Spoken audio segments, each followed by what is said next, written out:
Boa noite, colegas. É uma honra estar aqui, representando, então, o Grupo de Estudos de Cardiologia da Mulher. Eu sou Viviana Lenk, sou cardiologista intervencionista. No momento, sou diretora administrativa da Sociedade Paranaense de Cardiologia, diretora de defesa profissional da Associação Médica do Paraná e diretora administrativa do Departamento de Cardiologia da Mulher da Sociedade Brasileira de Cardiologia. Eu tenho muito interesse nesse tema, e para isso eu chamei aqui colegas muito experientes para estarem conosco essa noite, e fico muito feliz e agradeço novamente a todos vocês que estão conosco aqui participando dessa noite. Então eu quero chamar, para estar conosco aqui, vou apresentar, né, a nossa palestrante e os nossos debatedores, mas também gostaria de já dar de antemão já alguns recados que depois eu vou tentar lembrar de repetir. Que aqueles que estão assistindo a reunião e que gostariam de ter um certificado ao fim desta reunião, por favor, deixem aqui no chat o seu nome aqui no nosso bate-papo, dizendo, quero certificado. E deixa o seu nome inteiro, porque muitas das pessoas que se inscrevem não necessitam ou não voltam buscar ou não procuram o certificado. Então, nesse caso aqui, quem gostaria do certificado da reunião, né, de ter assistido a reunião, coloca aqui no chat, ok? E outra coisa que também aqui no chat vocês vão poder fazer perguntas, colocar as suas dúvidas, as suas observações, que a gente vai tentar, eu como moderadora aqui vou tentar responder, pedir para que os nossos debatedores, que são experts nos temas, possam nos ajudar aí, conversando com todos vocês. Então, novamente, boa noite a todos. Eu vou apresentar inicialmente a nossa, a doutora Lara. A doutora Lara Terra Carreira, ela é cardiologista médica nuclear, ela é atualmente vice-presidente do Departamento de Ergometria, Exercício, Cardiologia Nuclear e Reabilitação Cardiovascular, que é o DERC, né? Nessa gestão de 2024-2025. Muita honra para a gente, Lara, ter você aqui como vice-presidente, né, do DERC. E a Lara também é diretora do CNC, que é Cardiologia Nuclear aqui de Curitiba. Né? A Lara vai nos fazer a palestra, a nossa apresentação, a nossa aula, que eu já chamo a Lara daí especificamente como o nosso tema. Mas eu já gostaria de apresentar para que vocês já conhecessem os nossos colegas que serão os debatedores. A doutora Elise Souza dos Santos Reis, ela é doutora em cardiologia pela USP, ela é professora associada da Universidade Estadual de Ponta Grossa, é coordenadora do programa de residência médica do Hospital Regional de dos Campos Gerais. Bem-vinda, doutora Elise, que bom que você está aqui conosco. O doutor Augusto Magalhães, o doutor Tiago Augusto, ele é cardiologista, especialista em tomografia e ressonância cardiovascular. Ele é coordenador da divisão de tomografia e ressonância magnética cardíaca do Hospital de Clínicas da Universidade Federal do Paraná. E também temos aqui a nossa querida amiga, a doutora Renata Ferreira de Camargo do Carmo, que é cardiologista pelo Instituto Dante Pazanese de Cardiologia. E a doutora Renata, ela é ecocardiografista pelo INCOR, da USP, e ela atualmente trabalha como ecocardiografista aqui em Curitiba, na Cardiocare e no IDEP. Então, muito obrigada por vocês estarem aqui. Então, eu quero, antes de mais nada, chamar a doutora Lara para ir arrumando aí os seus slides, porque a doutora Lara vai nos falar sobre o tema diagnóstico por imagem da doença isquêmica do coração da mulher, desafios e oportunidades. Então, a doutora Lara pode abrir os seus slides, e eu gostaria só de fazer uma introdução aqui, dizendo que a gente sabe, né, que a mortalidade por doença cardiovascular, ela tem diminuído no mundo todo gradualmente, mas isso não é verdade para as mulheres jovens, porque as doenças isquêmicas do coração continuam matando e, inclusive, está aumentando o número de mulheres jovens que morrem por infarto. Vários estudos recentes têm demonstrado um aumento significativo das taxas da mortalidade nos casos de doença coronariana aguda em mulheres jovens, ou seja, aquelas abaixo de 55 anos de idade.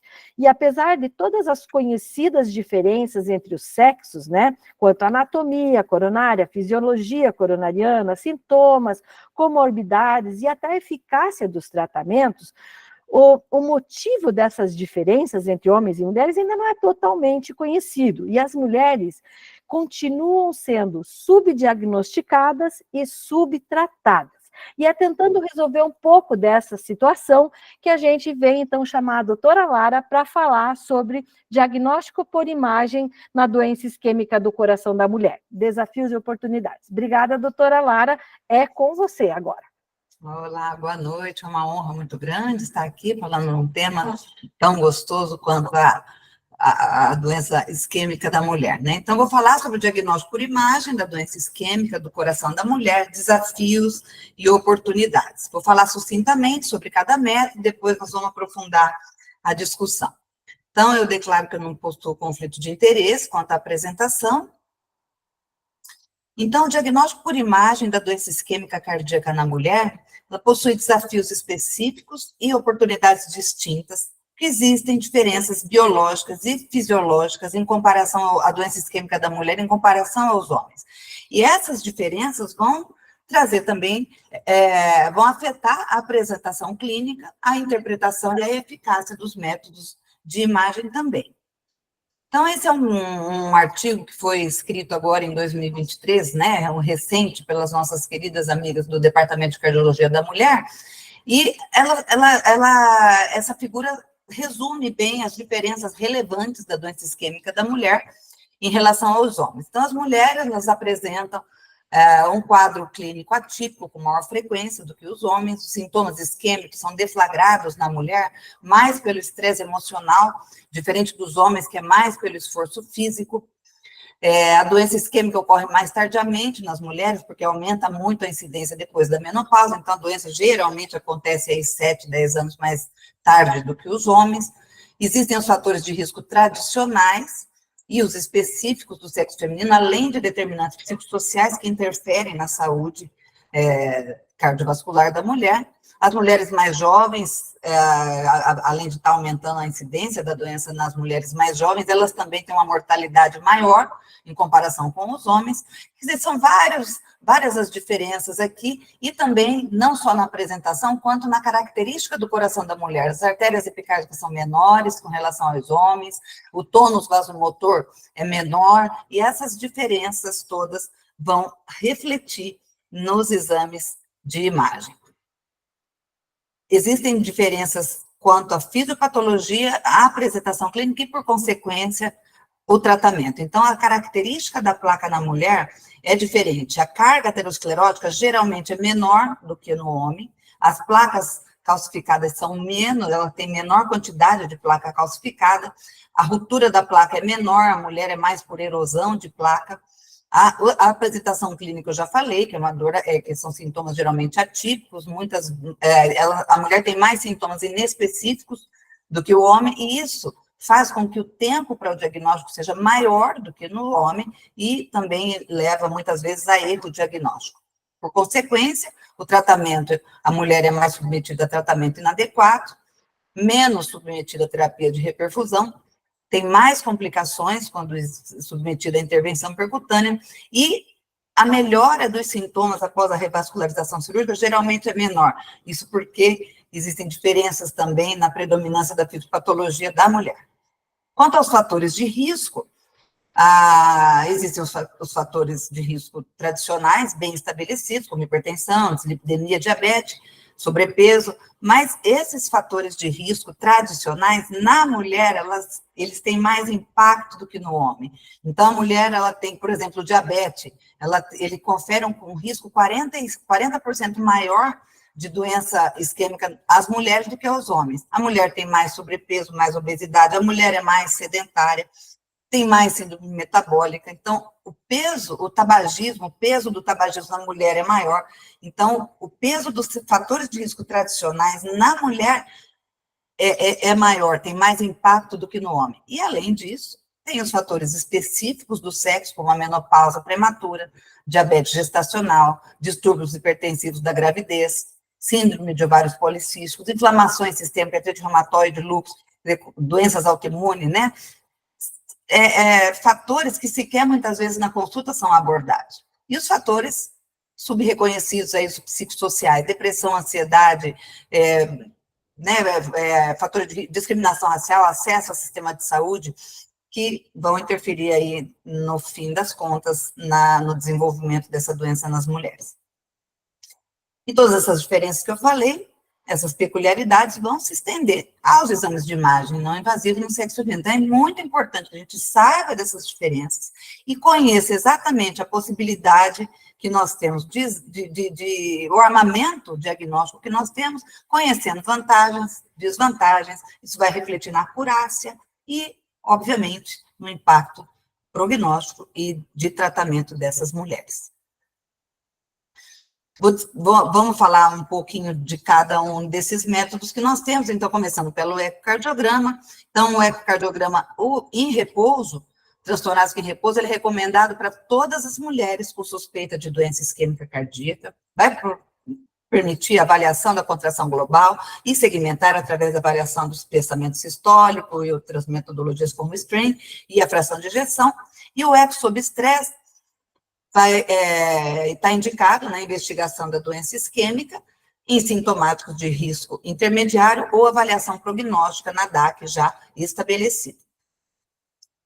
Bom, as vantagens: alta disponibilidade, baixo custo, detecta alterações isquêmicas através da análise da contração segmentar em repouso e da resposta contrátil durante o estresse, que pode ser físico ou farmacológico, preferencialmente físico, mas depois a gente aprofunda esse tópico. Permite também a avaliação, né, da perfusão microvascular através de contrastes ecocardiográficos, avaliação do fluxo das artérias epicárdicas através do Doppler, permite diagnósticos diferenciais para dor torácica, como, por exemplo, embolia pulmonar, dissecção de aorta, pericardites, e o grande atrativo, né, a grande vantagem também é ser uma técnica isenta de radiação, principalmente para o parênquima mamário da mulher, principalmente na mulher jovem, é uma técnica muito atraente para a avaliação da mulher jovem, pensando aí que a radiação ela é cumulativa durante a vida, então, no futuro, na necessidade de segmento, é uma técnica inócua para a mulher. As desvantagens são variabilidade em interobservador e dificuldade em obtenção de janela acústica, a depender da compleição física dessas pacientes. Temos, então, também ultrassonografia vascular. As vantagens, também uma alta disponibilidade e baixo custo, faz a medida do espessamento médio intimal e a presença, né, de placas indicando a presença de doença subclínica. E a identificação da placa e a medida da carga aterosclerótica vão reclassificar os riscos, independente do sexo do paciente. Então, se eu tenho um risco intermediário e acho placa, a carga aterosclerótica, esse paciente já vira paciente de alto risco. Então, ele reclassifica o paciente. O diagnóstico permite o diagnóstico de aterotrombose em outros territórios arteriais, acometidos simultaneamente ao território coronariano, também uma técnica isenta de radiação. A desvantagem é que não avalia diretamente as artérias coronárias e também tem a variabilidade interobservador. O cálcio score é um preditor de risco cardiovascular, importante preditor, não utiliza contraste, isso é uma vantagem, quantifica a calcificação coronária, que usualmente é reduzida nas mulheres, isso é uma diferença com relação aos homens, e está indicado em mulheres com risco limítrofe intermediário, assintomáticas, e naquelas com fatores de risco específicos do sexo, como pré-eclâmpsia e menopausa precoce. Interessante é que mulheres com cálcio score maior do que 0 têm risco de evento maior do que nos homens. Então, também tem um prognóstico pior quando a gente detecta, né, a calcificação nas mulheres. E uma coisa interessante é que calcificação arterial mamária observada na mamografia guarda correlação com a presença de aterosclerose coronariana. Então, se presente no exame de mamografia calcificação arterial, essa paciente deve fazer a avaliação cardiológica. As desvantagens do cálcio score é a exposição à radiação, apesar de ser uma exposição baixa, menor do que 1 milisievert, semelhante à radiação de uma mamografia, e ele não avalia o grau de redução luminal, é só um marcador de risco mesmo. A angiotomografia de coronárias permite já o diagnóstico anatômico da doença arterial coronariana, permite a caracterização das placas, e um grande valor da angiotomografia é o seu alto valor preditivo negativo, e é particularmente útil em mulheres de baixo e intermediário risco, permitindo, então, né, a exclusão da doença isquêmica cardíaca com alta precisão. Então, quando você quer excluir doença, a angiotomo é um excelente método. E novas tecnologias estão chegando para avaliação, permite, né, através da angiotomografia, avaliação também funcional dessas placas. As desvantagens, que é uma técnica que expõe a radiação, depois nós podemos aprofundar o quanto isso vai impactar realmente, usa contraste, e pacientes que têm frequência cardíaca elevada, presença de arritmias, presença de obesidade, são fatores limitadores. Assim como calcificações coronarianas pronunciadas, também podem dificultar a avaliação fidedigna aí do luminograma, né, da luz do vaso. A ressonância tem avançar o padrão ouro para avaliação da função do ventrículo esquerdo e avaliação da fibrose, permite diferenciar a fibrose do infarto de quadros inflamatórios, de acordo com o padrão da fibrose, você sabe se é o coronariano ou não coronariano, uma fibrose de outra etiologia. Também permite o diagnóstico diferencial entre a minhoca, miocardite, Takotsubo. É uma técnica que não envolve radiação. Então, interessante também para avaliação da mulher, pelo fato de não ter o uso da radiação. A desvantagem é a presença de dispositivos incompatíveis com o campo magnético, existem dispositivos que são compatíveis, não é tão disponível, né, a ressonância, pacientes com insuficiência renal, com clínica menor do que 30, e gestantes com uso do Cadolin. Perdão, aqui.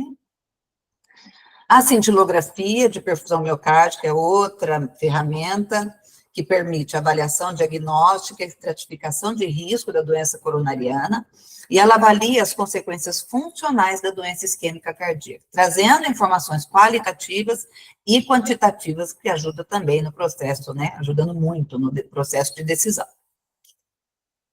As vantagens é que é uma técnica alta, né, disponível, tem alta disponibilidade, avalia todo o espectro da doença isquêmica cardíaca, desde a doença da macrocirculação até a microcirculação, quantifica a extensão e a intensidade da isquemia, além de poder avaliar a função e os volumes do ventrículo esquerdo. Uma coisa interessante da cintilografia é que ela pode ser realizada em praticamente todos os pacientes. Então, independente da presença de obesidade, de disfunção renal, de arritmias, doença pulmonar, dispositivos intracardíacos, ou a janela não interfere em nada na capacidade da cintilografia avaliar o paciente. A desvantagem é que realmente é uma técnica que usa radiação, tem uma menor acurácia com relação ao PET, que nós não temos PET perfusão no Brasil, e no caso da mulher, a presença da mama, principalmente mamas densas ou mamas volumosas, podem gerar um artefato de atenuação sobre a parede anterior, que pode diminuir aí a especificidade da avaliação, apesar também que podemos discutir depois, existem manobras e circunstâncias, assim, técnicas que a gente pode usar para diminuir essa situação. A cintilografia tem um excelente valor prognóstico, incluindo mulheres idosas e diversos subconjuntos raciais e étnicos. Uma cintilografia negativa tem uma sobrevida livre de evento de 99% semelhante à dos homens. Diferente, uma cintilografia alterada confere um alto risco de evento cardiovascular com relação aos pacientes que têm cintilografia negativa. Principalmente se essas alterações perfusionais estiverem associadas a uma disfunção ventricular. Então, vejam pacientes com uma carga isquêmica maior do que 10% associada à disfunção ventricular, com fração de ejeção menor do que 51, uma taxa de evento em 3 anos de 40%. E a cintilografia, ela tem um valor prognóstico, mesmo na ausência de doença coronariana obstrutiva. Então, uma cintilografia anormal, ela está associada a uma maior taxa de eventos, independente de eu ter uma doença obstrutiva ou uma doença não obstrutiva. Com isso, a gente chega à conclusão de que a doença coronariana obstrutiva não é a única causa de isquemia. Então, outros mecanismos podem precipitar a isquemia miocárdica isoladamente ou em combinação. Por exemplo, a presença da doença obstrutiva em si, presença de disfunção da microcirculação, espasmos vascular, ponte miocárdica, anormalidades metabólicas, inflamação, doença autoimune, quer dizer, todas essas situações podem gerar isquemia. Então, a DAC obstrutiva, ela não está sempre consistentemente associada à isquemia, assim como a isquemia não está associada à DAC obstrutiva, muito pelo contrário, ocorrendo frequentemente na ausência dela.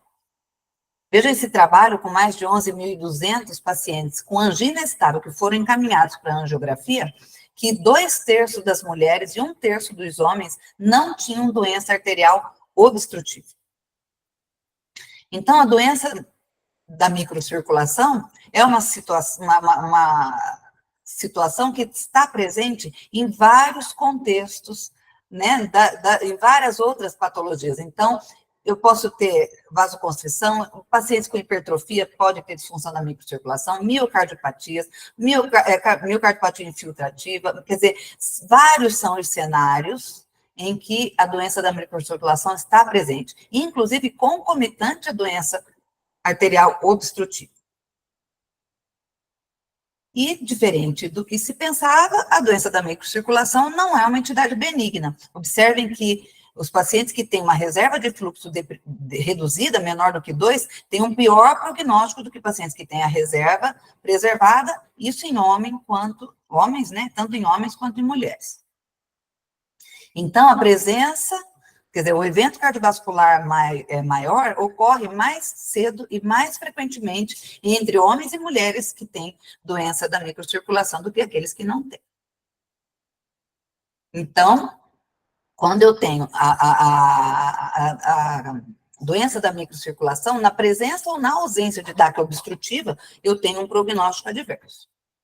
E interessante é que mesmo nos pacientes que têm cálcio score de 0, quando a gente documenta que tem uma reserva de fluxo deprimida, o prognóstico é pior, mesmo com cálcio score 0.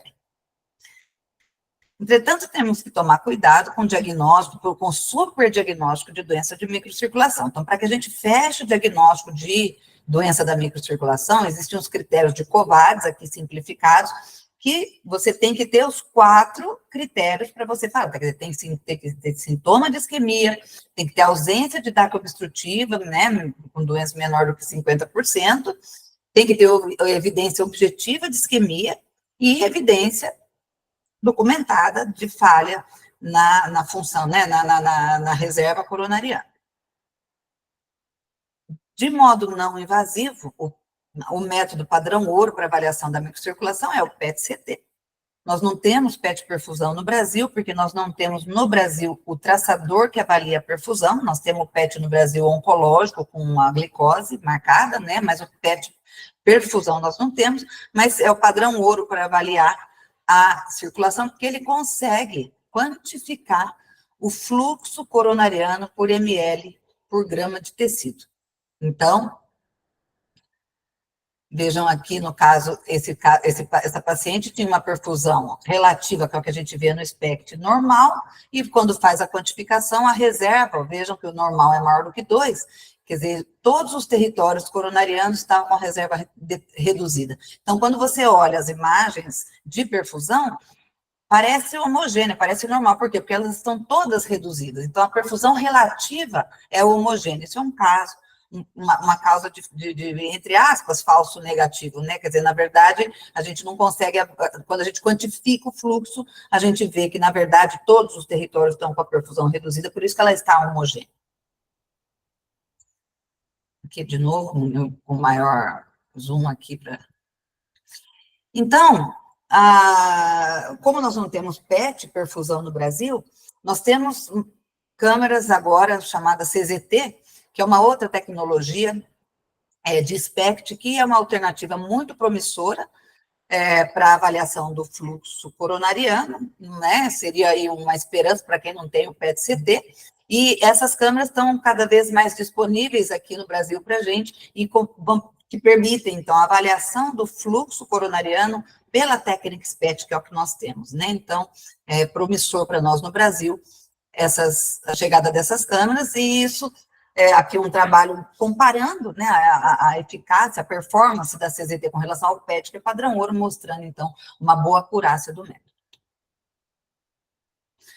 Bom, temos, então, agora um método invasivo, a cineangicoronariografia, quer dizer, o número realizado em mulheres é menor do que nos homens, coronárias normais são mais comuns, inclusive no contexto de síndrome coronariana aguda, então, por conta da doença da microcirculação, vasoespasmo, trombólise espontânea, dissecção, né, da coronária, o risco de complicações vasculares é maior nas mulheres submetidas a cateterismo, depois nós podemos discutir sobre isso melhor também, mas por causa das artérias femorais são mais finas, e uma maior tendência para lesão renal aguda pós-contraste, maior tendência à anemia.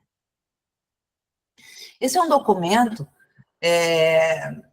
publicado em 2023 pelas principais sociedades de imagem, mostrando um documento muito importante que ele coloca vários cenários e quais são os métodos que seriam adequados, possivelmente adequados, e os inadequados.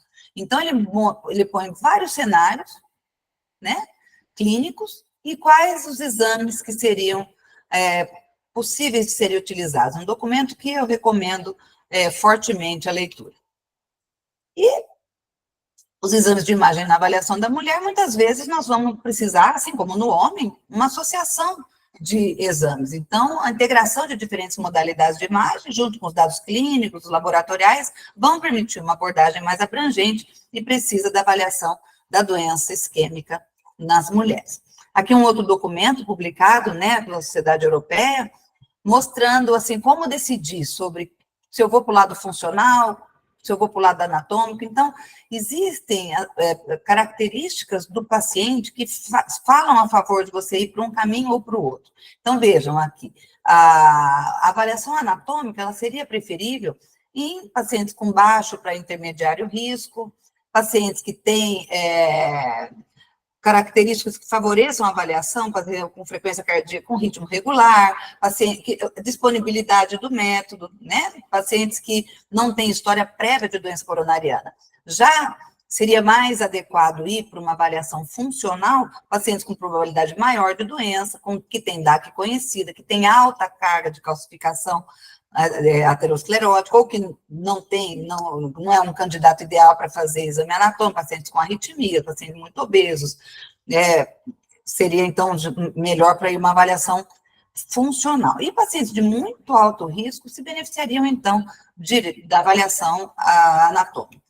Aqui é um documento publicado também em 2023, que faz um fluxograma muito interessante. Então, quer dizer, a mulher com doença isquêmica estável, a gente avalia a probabilidade pré-teste com os scores de risco, incluindo os tradicionais e os não, né, os inerentes ao sexo, e isso vai fazer com que eu divida a mulher em baixo risco, onde eu posso fazer um teste ergométrico, que, inclusive, pauta para uma outra reunião científica, falarmos sobre o teste ergométrico nas mulheres, né? Ou se eu tiver um ECG basal alterado, que daí não seria bom para fazer um teste ergométrico, ou uma incapacidade de se exercitar, eu posso ir para o score de cálcio, ou esforço com imagem, ou angiotomo, e pacientes com risco intermediário para alto, que é aquele slide que eu tinha mostrado previamente, praticamente a mesma coisa é isso, quer dizer, quando é que é paciente de intermediário para alto risco, quando é que eu vou para o lado anatômico ou vou para o funcional?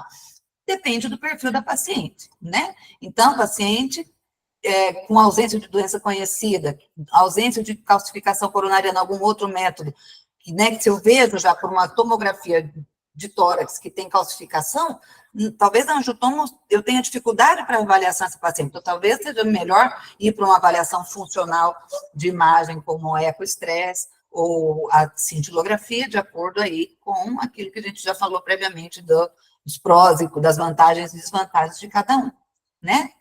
Então, as mensagens finais, para que depois a gente possa discutir, a abordagem diagnóstica da doença isquêmica do coração nas mulheres requer atenção especial às peculiaridades dessa população. E apesar dos desafios, avanços tecnológicos e estratégias multimodais oferecem oportunidades para melhorar a precisão diagnóstica e, consequentemente, o manejo clínico dessas pacientes. Pesquisas contínuas e a conscientização sobre as diferenças de gênero na apresentação e na resposta aos métodos diagnósticos são essenciais para otimizar o cuidado cardiovascular das mulheres. Então, eu agradeço a atenção de vocês e volto a palavra à doutora Viviana para que ela conduza a nossa discussão. Obrigada. Obrigada, Lara. Excelente, você fez uma super revisão, né?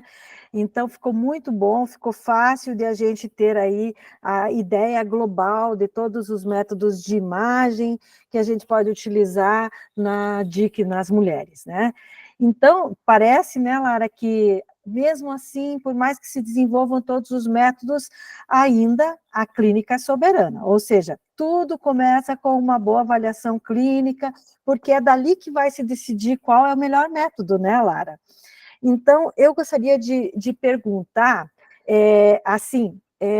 por exemplo, para a doutora Renata, né, que o ecocardio, como você falou, né, doutora Lara, o ecocardio é um método mais difundido de todos o que você comentou.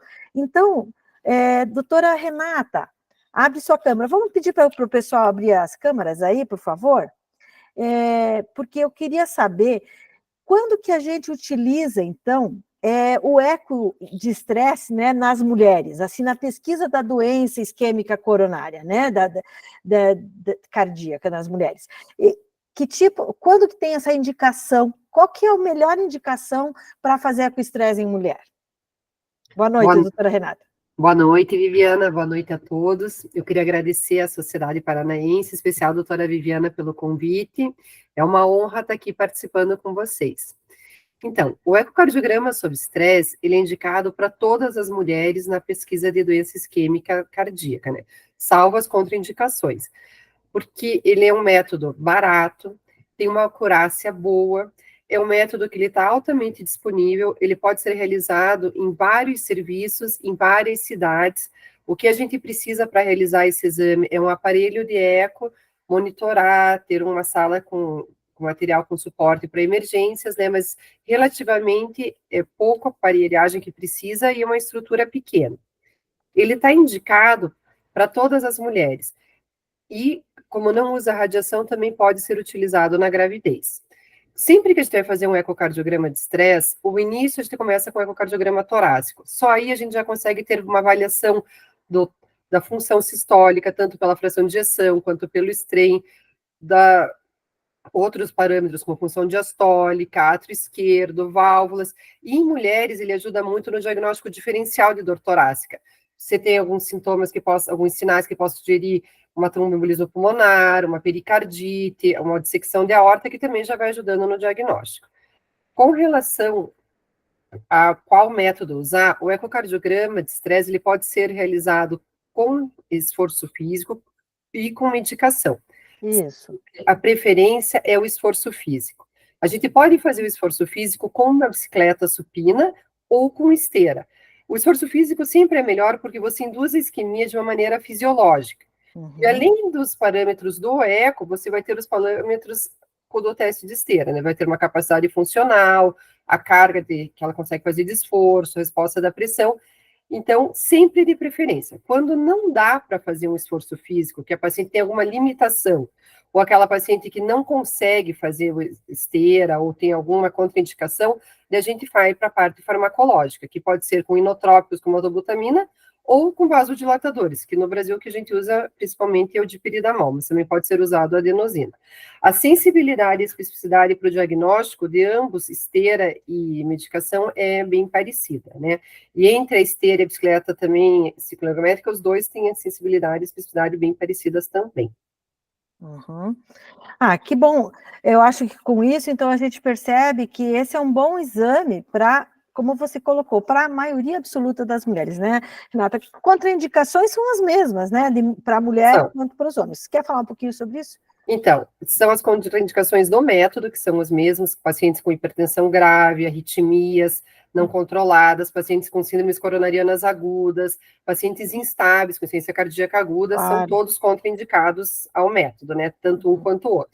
E a gente tem algumas limitações de janela acústica, porque o ecocardiograma, ele depende da imagem do paciente. Claro. Então, principalmente em mulheres que têm umas mamas muito grandes ou que têm prótese mamária muito grande, a gente pode não ter uma visualização adequada de todos os segmentos. Daí, se você tem pelo mais de 2 segmentos do ventrículo que você não está conseguindo visualizar adequadamente, já seria indicado você usar algum método de realce de bordos endocárdicos. Só que também esses métodos são difíceis na nossa prática clínica, né? Pelo custo, pela disponibilidade, por baixa expertise do uso constante. Então, acaba que a principal limitação do ecocardiograma é a janela. Se a paciente não tem uma janela acústica adequada, não é um exame tão eficaz. Perfeito, Renata. Então, assim, essa era esse tipo de paciente, né? Mas a gente até podia ir um pouquinho antes para perguntar aqui para o doutor Tiago. Doutor Tiago, boa noite. Boa noite. Vamos trazer o doutor Tiago aqui, prazer ter você aqui com a gente. Doutor Tiago, mas antes disso até, né, como que a gente deve interpretar o score de cálcio coronário, né, nas mulheres, assim? Por que essa diferença entre os homens e as mulheres? Por que o cálcio é tão mais importante nas mulheres? Fala aí pra gente. Bom, antes de mais nada, eu também queria agradecer muito a oportunidade de estar aqui, né? A doutora Lara formalizou o convite, então, para mim é um grande prazer cumprimentar a doutora Viviana, e até assim, eu acho que essa iniciativa de se fazer o grupo de estudos da cardiologia da mulher é não só necessário, como fundamental. É um tema muito atual, é um tema muito relevante para a gente, então eu acho que todos nós estamos ganhando hoje aqui com essa sessão, né? Então, parabéns a vocês, e estendendo aí os meus cumprimentos a todos aqui da nossa sessão. Então, falando um pouquinho do score de cálcio, né? De que forma que a gente avalia o score de cálcio de maneira geral e, indo diretamente nessa pergunta, se existe alguma particularidade na população feminina. Então, o score de cálcio, ele é fundamentalmente uma ferramenta de estratificação de risco. Ela permite que você use essa ferramenta nos pacientes assintomáticos, de forma a realocar o risco de pacientes que eventualmente são alocados em baixo risco, com um determinado valor de score, eles passariam para uma categoria superior de risco, em virtude de tais achados, né? Trata-se de uma ferramenta simples, de rápida realização, não se usa contraste iodado, e a gente basicamente detecta as placas de cálcio nas coronárias. A gente não detecta obstrução, e, portanto, a gente não consegue definir se determinado sintoma é decorrente de obstrução coronária. E isso é muito importante. Isso fundamenta a utilização dessa técnica majoritariamente em pacientes assintomáticos, né? Está começando a aparecer alguma coisa da utilização em pacientes sintomáticos, mas aí também seria assunto para uma outra conversa. E aí a gente entra na questão da estratificação de risco baseada no sexo, né? Por que o score de cálcio ele é uma ferramenta muito importante na utilização da população feminina? Isso acontece porque o score de cálcio, ou seja, a presença de calcificações, já denota o diagnóstico de doença arterial coronariana. E como o sexo feminino já é, por si, uma população de baixo risco, né, salvo não havendo outros fatores de risco que contribuam para a elevação do risco, a presença de qualquer placa de cálcio na mulher tem um fator prognóstico superior até do que a placa de cálcio no sexo masculino. A doutora Lara comentou muito bem durante a apresentação dela que quando o cálcio é positivo na mulher, ele tem uma possibilidade de realocação de risco até superior do que no homem. Então, isso é uma coisa que faz muita diferença. Agora, em termos práticos de interpretação, é muito parecido. Quanto maior o score de cálcio, tanto na mulher quanto no homem, maior a probabilidade de ocorrência de eventos cardiovasculares no segmento. Então, linhas gerais são essas as principais informações que o cálcio pode oferecer para a gente. Uhum. E na tomografia coronária, né? O que a gente pode esperar, ou assim, quando indicar, né? Porque as coisas são sempre juntas, doutor Tiago? Sempre que a gente pede score de cálcio, pede tomografia? Como é que é isso? Fala aí pra gente. Ótimo. Eu acho que essa talvez seja uma das perguntas mais importantes, Viviana, porque, veja só, são 2 exames independentes, né? Só que se convencionou, pela força do hábito aqui no Brasil, o método começou a ser utilizado no começo dos anos 2000. E, na ocasião, se optou por uma estratégia onde o médico que pedisse uma tomografia de coronárias acaba ganhando a informação do score de cálcio. Mas, na realidade, são 2 exames cujos códigos também, em termos de faturamento, são independentes. Fornecem informações independentes, né? Isso é muito importante ser definido. Mas, em termos práticos, hoje, na prática clínica cardiológica no Brasil, na maior parte das vezes em que alguém pede uma tomografia de coronárias, ela já vem com informação do score de cálcio, embora não seja obrigatório, né? Então, basicamente, seria isso, essa a relação dos 2. E na tomografia, nós temos diferença entre os sexos?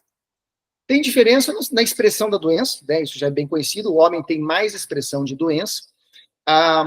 Tem as diferenças morfológicas, já que as artérias coronárias das mulheres têm um calibre um pouco menor, né? Então, isso torna a visualização um pouco mais difícil, mas não impede de forma nenhuma que a gente tenha, não traz uma redução na acurácia do método. Certo. E talvez o que mude um pouco seja na execução, no sentido de que a gente tem que ter mais parcimônia na utilização de radiação, quando a gente está tratando de mulheres, né? Lógico que a radiação é para ambos os sexos, mas a gente não pode esquecer que na região do tórax, a mama é um órgão extremamente radiosensível. Então, sempre que a gente tem uma mulher, ainda mais jovem, na avaliação da coronária, a gente tem que ter muita consciência na hora de fazer um protocolo que use a menor quantidade de radiação que permita um diagnóstico adequado. Então, é algo que a gente toma muito cuidado.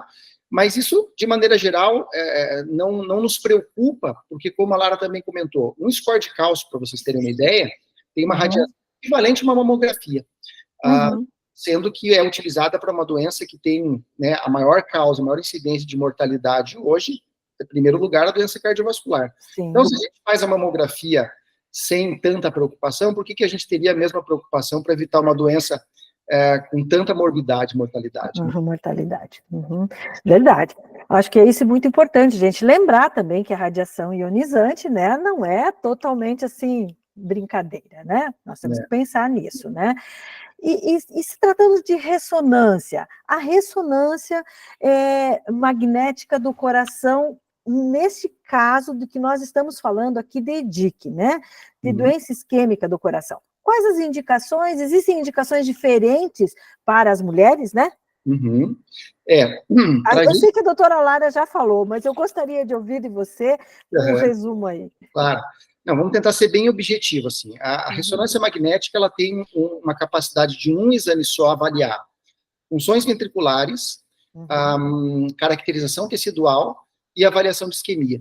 Então, isso permite, em primeiro lugar, que a gente vá direto no centro da discussão de hoje, que é excluir a isquemia como causa, como manifestação de sintomas, ou consequência de uma obstrução coronariana. Então, é o primeiro ponto, e é um exame já com uma qualidade excelente, quando comparada, né, ao FFR invasivo como uma ferramenta para avaliação de isquemia. Só que o que eu acredito que tenha uma utilidade muito grande, que eu acho que é subutilizada, é a ressonância como uma ferramenta para excluir os diagnósticos alternativos, já que toda a situação que ocorre dano miocárdico, não necessariamente relacionada à isquemia decorrente de doença aterosclerótica, a gente pode usar a ressonância, e aí entra miocardiopatias inflamatórias, miocardiopatias adrenérgicas, a síndrome, a doença de Takotsubo. O grande balaio que a gente fala, que é o MINOCA, né, o infarto miocárdico coronárias normais.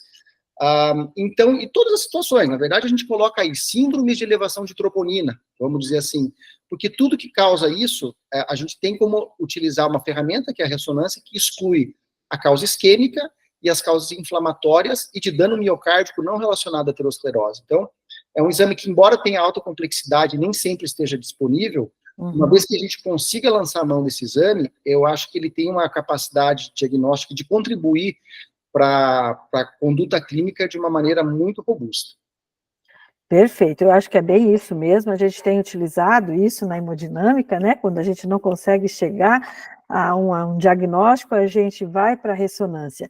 E é por isso que eu chamei aqui a doutora Elise, né, a doutora Elise, que é cardiologista intervencionista, eu gostaria de falar um pouquinho com a doutora Elise. E, novamente, queria colocar aqui para os colegas que estão nos assistindo, Elise, entra aí, por favor, que os colegas que estão nos assistindo, que coloquem suas questões, se tiver alguma dúvida, alguma pergunta, e novamente, lembrando daqueles que quiserem o certificado da reunião, que escrevam o seu nome aí no bate-papo, que depois a Andréa encaminha para vocês o certificado. Elise, e aqui estamos nós, né? Com a história do famoso CAT em mulher, né? Branco. E o CAT de mulher é, na verdade, muitas vezes branco? O que você me diz disso do CAT branco? Então, isso daí eu sempre falo. Primeiro, eu queria agradecer, Viviana, e queria agradecer à sociedade também pelo convite. Esse assunto é extremamente palpitante, porque as mulheres elas acabam sendo subdiagnosticadas, subtratadas, como a Lara já falou, como todos os que antecederam a mim. Mas o que é importante é assim, desde o chavão de 1977, tempo é músculo, eu noto quando a gente sai da sala de hemodinâmica com um CAT normal, o clínico fica assim, foi normal.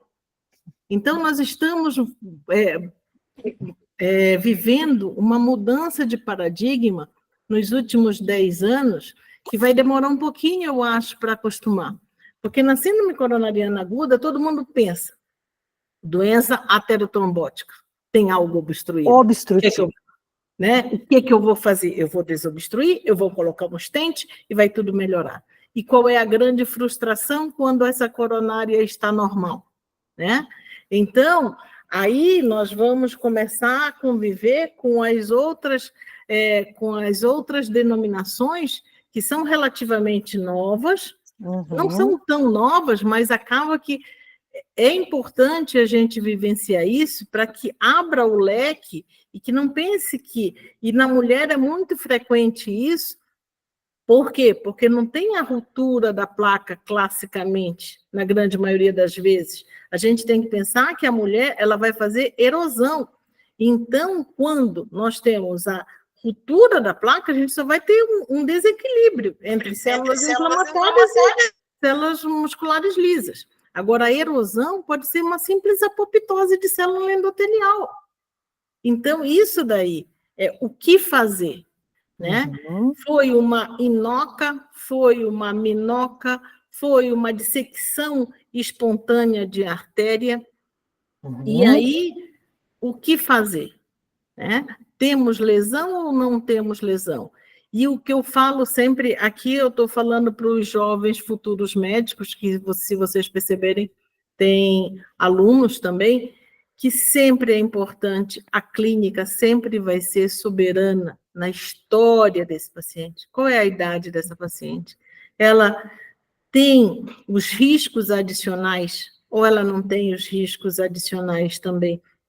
Nós temos que ver, como a própria Lara falou, que tudo na mulher é mais intenso. Mas uma coisa que é muito mais intenso, e o estudo WISE veio mostrar isso, nas mulheres que foram fazer coronariografia, que a mulher tem muito mais hiperreatividade que o homem. Isso, muito importante falar isso. Então, isso é muito importante. Por quê? Porque essa hiperreatividade faz com que a mulher fique mais propensa a vasoespasmo, ou a vasoespasmo localizado, e que aí pode dar uma síndrome coronariana aguda como a síndrome de Prince-Metal, mas também a vasoespasmo, tanto microvascular quanto nas células de condutância. Então, essa parte aí, podendo gerar a miocardiopatia de Takotsubo. Então, a história clínica desse paciente, os fatores de risco. E muitas das vezes, nós, no sistema SUS ou na clínica particular, talvez a gente não tenha o acesso a toda uma investigação para pensar num vasoespasmo, numa doença microvascular. A Lara foi perfeita em falar todas as indicações, mas quantos convênios liberam, quantos convênios não liberam? Então, muitas das vezes, a gente fica com a possibilidade e a probabilidade. E na característica dessas mulheres, então, nós vamos ter, caracteristicamente, são artérias mais finas, são artérias em que nós temos uma menor quantidade de cálcio, menor núcleo necrótico, nós vamos ter menor celularidade inflamatória. Então, na realidade, é tratar o que é o início da doença aterosclerótica, que é a disfunção endotelial dessa paciente. Então, controle de risco, assim, as metas da hipertensão, o controle da diabetes, o controle do peso, principalmente as mulheres, elas estão extremamente sedentárias, combate ao tabagismo, para que a gente possa também, então, fazer uma investigação.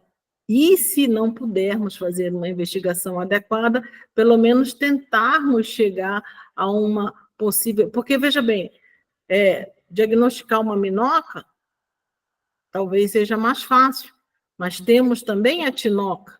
Então, essa convivência com essa nomenclatura mais ou menos nova é que faz com que a gente tenha que ter cuidado com uma história mais detalhada. Uhum.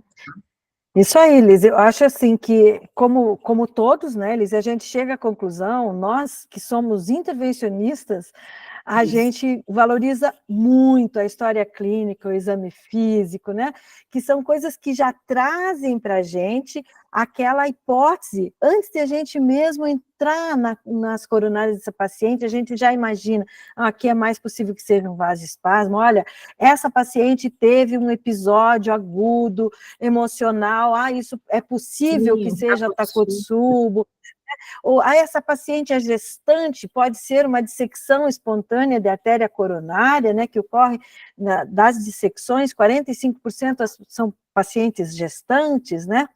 Então, a gente tem que ir realmente atrás da história, né? Mas é muito importante que a gente tenha conhecimento desses métodos diagnósticos que estão aí, talvez ainda não todos para todo mundo, né? Mas nós, como médicos, nós temos que ter o conhecimento.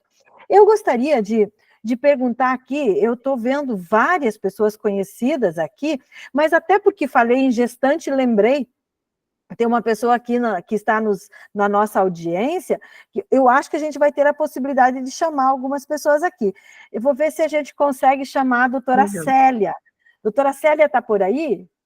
A doutora Célia? Porque... Tô aqui. Boa tá noite. aí? Oi, Célia. Tudo bem? Boa noite, tudo bem? Boa noite, que bom que você está aí. Vocês sempre arrasando, hein? Parabéns, Lara, parabéns, guerreira, doutora Viviana, e toda doutora Elisa, Renata, Tiago, super bacana a noite. Que bom. E obrigada, né, por você estar aqui junto com todas as pessoas que estão nos assistindo, aqui nos ouvindo. Então, assim, o que você me diz, Célia? Eu sei que você tem uma grande experiência com gestantes, né? E assim, qual que é a característica da doença isquêmica da gestante? E como que você, em termos de métodos, assim, você pode conduzir isso? Me fala alguma coisa meio rapidinho. Eu sei que você não estava preparada para isso, mas eu não pude deixar de usar aqui a tua experiência nessa noite.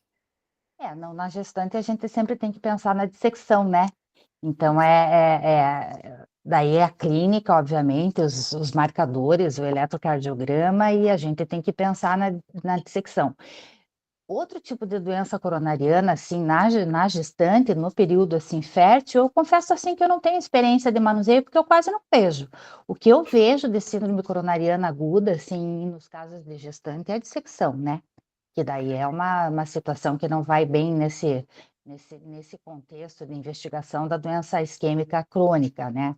Exatamente. Como todo mundo falou, né?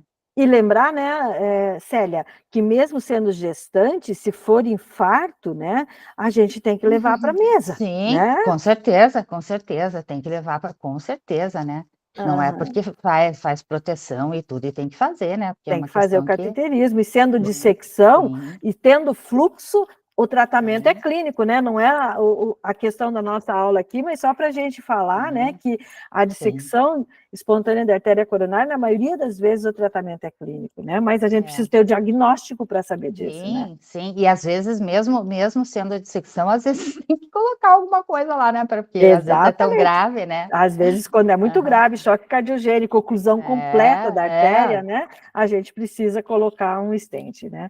com Então, certeza. Célia, mas que bom te ver aqui, obrigada. Eu vou Imagina, a gente abrir sempre aí. aprende aqui. Obrigada, viu? Eu vou abrir aqui para os colegas debatedores, então, e para a doutora Lara, porque nós temos ainda uns 4, 5 minutinhos de aula, para que a Lara fizesse aí umas considerações finais e depois cada um fizesse uma frase aí para a gente fechar com chave de ouro a nossa reunião do mês de maio do Grupo de Estudos de Cardiologia da Mulher. Ah, e mais uma coisa. Quem quiser e que ainda não faz parte do grupo de estudos, que quiser fazer parte, fale aí com a Andréia da cardiologia, nossa secretária da SPC, que ela passa o link para vocês se inscreverem no nosso grupo, e a gente está sempre trocando informações, né? Então, doutora Lara, quer fazer as suas considerações finais? Nós temos 4 minutos ainda que eu gostaria de passar para todos. Tá, obrigada. Eu gostaria mesmo de fazer algumas considerações. Primeiro, assim, é uma mudança de paradigma muito grande. Vejam, assim, com relação aos sintomas, né? Que eu falei que a mulher tem um sintoma mais desencadeado pelo estresse emocional. E quantas mulheres não foram píssicas? E é justamente o que traz angina, é o estresse, é a preocupação com o filho, com o marido, com a casa, e é a angina clássica que vai para casa. Isso Mas mesmo. uma coisa importante com relação aos métodos é que eu acho que conhecer as particularidades das mulheres, e isso para mulher e para homem, nós que somos métodos, né, de imagem, a responsabilidade de solicitação de um exame sai do consultório. Exatamente. O médico tem que conhecer as ferramentas que ele tem na mão. Exatamente. Por exemplo, um ecoestresse é maravilhoso, é o de escolha para uma mulher pensando na mama dela, se ela é jovem. Mas se ela tem um silicone gigante, se ela é obesa, se ela tem mama volumosa, se ela tem fibrilação atrial, não vai trazer informação. Então, aí eu não, mas tem radiação. Não, pera, mas a doença cardiovascular mata mais mulheres do que todos os cânceres juntos. Você vai pensar que você vai fazer uma cintilografia, ou uma angiotomografia, ou um cateterismo, você vai matar ela de câncer de mama? Ela não vai. Né? O que não pode é o uso desenfreado e inadequado, né, da metodologia. Então, porque quando chega para nós não podemos não fazer, né? Claro. Não vou fazer, não sabia. Você Claro. tem que fazer, né? E aí você não. Então, conhecer o paciente, conhecer a clínica, conhecer qual é o. Não tem o exame certo para o paciente, tem o paciente certo para o médico. E aí saber indicar para tirar o maior proveito possível dessa metodologia e isso vai se refletir aí em todo o segmento, né? Terapia e etc. e tal. Então, minhas considerações acho que são essas. E eu agradeço muito a oportunidade, estou muito feliz, é um tema, assim, muito, muito importante, que ainda nós temos uma longa trajetória ainda para aprender e para saber conduzir essas mulheres e mudar esse cenário aí que está realmente complicado, né? Obrigada. Obrigada a você, Lara. Eu acho que você falou aqui o que importa mesmo, né? Porque a gente não pode considerar as mulheres porque têm sintomas por ansiedade, porque tem depressão e tal, é píssica, o Cátia é branco, né? Essas mulheres têm doença mesmo, né? Eu vou, antes de passar para os debatedores, passar para a doutora Célia, que levantou a mão aqui. Célia, você quer fazer mais alguma observação? Há uns tempos atrás, a gente até a seu convite, a gente estava vendo sobre esse assunto, e eu achei um estudo sueco, que foi super interessante, porque ele mostrou que, na Suécia, obviamente, o estudo hemodinâmico, no caso de síndrome coronariana aguda na mulher, acontecia em média 1h30, 2 horas mais tarde do que nos homens. Verdade. Síndrome coronariana aguda. Então, Aguda. assim, tudo, assim, imagina lá, né? Tudo por causa das apresentações atípicas, etc e tal. Então, se veja quanto coração de mulher que está sendo perdido aí por conta do tempo, né? Uhum. Esse é o desrespeito em relação ao sintoma da mulher, né? Não, isso não é nada, né? E a mulher acaba tendo uma mortalidade maior, né, nas síndromes coronarianas agudas por causa disso. Quando ela é tratada da mesma forma, geralmente não tem diferença na mortalidade, né? Obrigada, Célia, é muito interessante essa tua posição aí. A Maria Ivone também levantou a mão. Que bom, Maria Ivone, você aqui. Quer fazer algum comentário? Eu queria fazer uma pergunta da experiência de vocês, dos hemodinamicistas, com o uso de acetilcolina para induzir vasoespasmo, e a gente fazia o diagnóstico de angina vasoespástica. Se vocês têm feito, como que está a experiência? Bom, eu vou falar pelos serviços que eu trabalho. Não, Maria Ivone, a gente não tem feito. O que a gente vê muitas vezes e dá o diagnóstico é quando tem espasmo espontâneo, mas a gente não utiliza nos serviços que eu trabalho a acetilcolina. O que para fazer essa diferenciação do vasoespasmo? O que a gente tem feito é FFR, né? Imagem intracoronária, e que muitas vezes a própria imagem intracoronária nos traz esse diagnóstico do espasmo intracoronário. Mas eu também quero ouvir a Elise. Não, também nos serviços que eu trabalho não usamos acetilcolina. Não temos nenhum protocolo para isso. São poucos os serviços no Brasil que têm protocolo. A gente sabe que é um protocolo meio complexo, porque assim, muitos pacientes complicam a utilizar, também, né? Complicações. É isso aí. Então, mais uma pessoa aqui que eu não sei quem é que levantou a mão depois da Maria Ivone. Alguém mais quer fazer algum comentário? Fui eu que acho que levantei, não foi? Pois é, não estou conseguindo ver só mais uma pessoa aqui. Foi a doutora Lara. Então tá. Não, só complementar que eu acho que do mesmo jeito que a gente mudou a maneira de falar sobre os sintomas da mulher, a gente tem que tomar cuidado com esse negócio do CAT branco, exatamente, do teste falso positivo. Assim, esses termos são totalmente... Lógico que se você conhece o profissional, todos os métodos são operador dependente, todos. Não é o eco que tem variabilidade interobservador, todos os métodos têm variação dos executores, né? Hemodinâmica também. Que sabe o que está fazendo, que tem os cuidados da técnica. Então, tomar cuidado com esse termo, né? O teste não é falso positivo, o CAT não é branco, e a gente aqui vê muito, assim, a paciente que tem a placa, como eu disse, que coexiste, ele tem a placa, trata, faz angioplastia e continua com o sintoma. Continua com dor. Porque é a microcirculação que está doente. Tem as duas coisas, né, Lara? E aí fala, tá vendo como era físico? Ó, tratou e tá com dor, tá vendo? Né? E não é, né? É o que eu falo da desvalorização do sintoma. Aprender, exato. Claro que né? Tem os critérios, por isso que eu falei, porque daí também não pode virar tudo é microcirculação, né? Claro que não, fez uma coisa inadequada, não, mas é microcirculação, então daí ninguém erra nunca, tá tudo certo. Não é por aí, hein? Não pode ser por aí. Mas para isso tem um artigo da doutora Lara, inclusive, que é muito bom, tá lá no ABC Imagem, né, Lara? Mas é muito bom aquele artigo, tem esses critérios também lá, né? É muito bom para a gente fazer uma revisão, né, Lara? Então, eu gostaria, assim, nós temos poucos minutos aí para abrir para os nossos debatedores para fazer um comentário final para a gente se despedir. Podemos começar com a doutora Renata? Pode, claro, obrigada. Então, meus comentários foi excelente a palestra, todas, né? Muito obrigada pelo convite novamente. O que eu acho que fica mais importante é a gente acreditar na paciente, né? Acreditar no sintoma e investigar.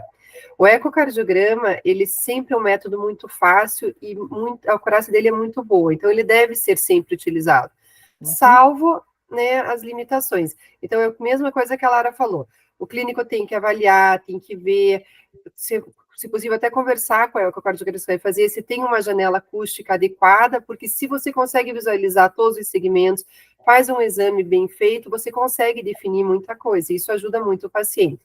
E se o exame não é conclusivo, continuar, né, para outro método, ver o que a paciente precisa e sempre acreditar na paciente, né, que eu acho que é o principal. Isso, mas também lembrando que o eco, como você falou, né, Renata, o eco transtorácico de repouso, muitas Ele vezes já ajuda dá o muito, muito. diagnóstico, né? Aham. Então, Já, tá tipo, em certo. casos duvidosos, já ajuda muito no repouso. Isso mesmo, muito obrigada, Renata. Obrigada a você. E o doutor Tiago, suas considerações finais.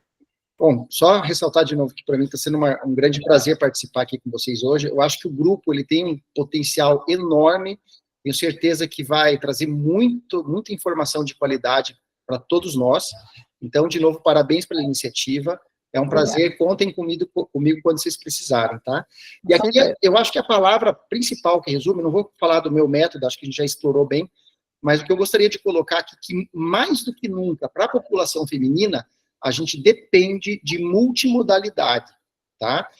A gente não falou do teste ergométrico hoje, porque não era pauta, mas o teste ergométrico complementa a cintilografia, que complementa a angiotomo de coronárias, que vai ter informações adicionais do eco. Então, a gente não fecha uma corrente se todos os elos não tiverem essa integridade, não tiverem íntegros.